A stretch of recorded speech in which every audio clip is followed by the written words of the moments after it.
didn't think it was going to be that bad. So we were hanging out with our animals. We have 2 dogs and 4 cats, and so we were hanging out. We had dinner. We had our son over because he lives up north. He had some flooding, and he came over to borrow some tarps actually. So we actually ended up just kind of hanging out, not thinking it was going to be too bad. We looked out the back door a couple of times, and again, it didn't seem like it was going to be too bad. And then about 11:30, 12 o'clock is when we kind of decided this is getting pretty bad.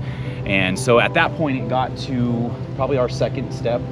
So again, at that point, we decided we were going to start putting things higher in our home. So we went through all of our rooms and just started putting things higher. And by the time we realized we wanted to get out, we had 2 cars here. The flood had taken them sideways, so we knew at that point we couldn't leave.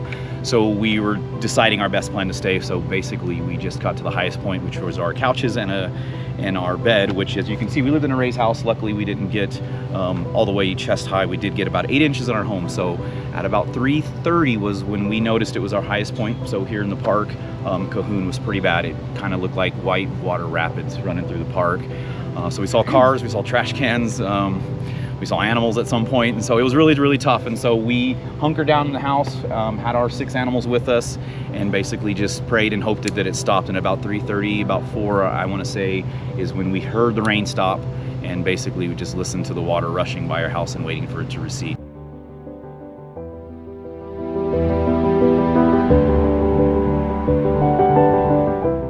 I mean, I guess it was at a point when it was like a kind of over, about 3:34, when we saw, the rain had stopped. We could hear that it stopped, but all we could hear was the water rushing. And I've been whitewater rafting, and it basically sounded just like a really hectic river flowing through here. Peaks of white. City vehicle was in the park. Again, there was just trash cans, and I think the hardest part for me is, we started seeing animals flow through the river, and I'm an animal owner, and that's really tough to see, and it's hard to not want to help, but at the same time, you got to worry about your own safety. So it was really tough to see, but at the same time, it was really weirdly calming because we knew and we hoped that the rain was going to end, and so we just kind of sat there as a family being hopeful and just kind of watching the water go by and hopefully receding as soon as possible. So it was a surreal event, that's for sure.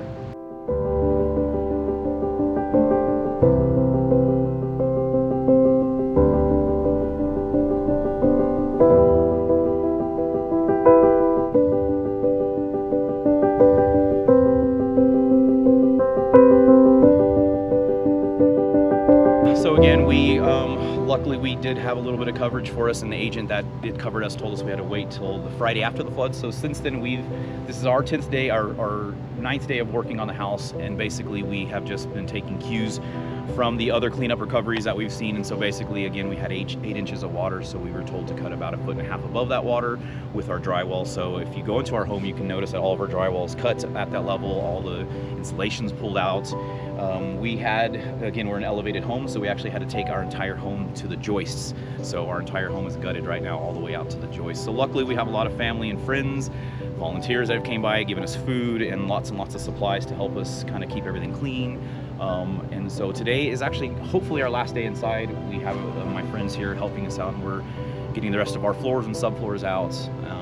And our next step, I believe, is to start recovering and rebuilding the house and figuring out how to do that in the best way possible, I guess.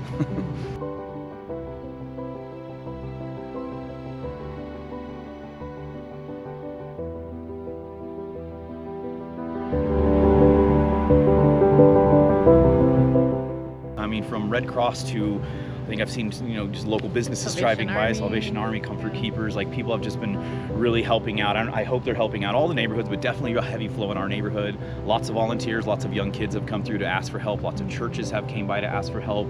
So again, this has not been just me and my wife and some friends. This has been groups of people I can't even name that have came by to help us. Again, I've met a young lady recently on Facebook that has been cooking meals for us and bringing it by for our crew. So we've been really grateful, and we've had a really good experience with people helping out and giving back, and again, we're trying to give a little bit as we can at the end of the day when we get done, but just trying to take all the help that we can get, absolutely.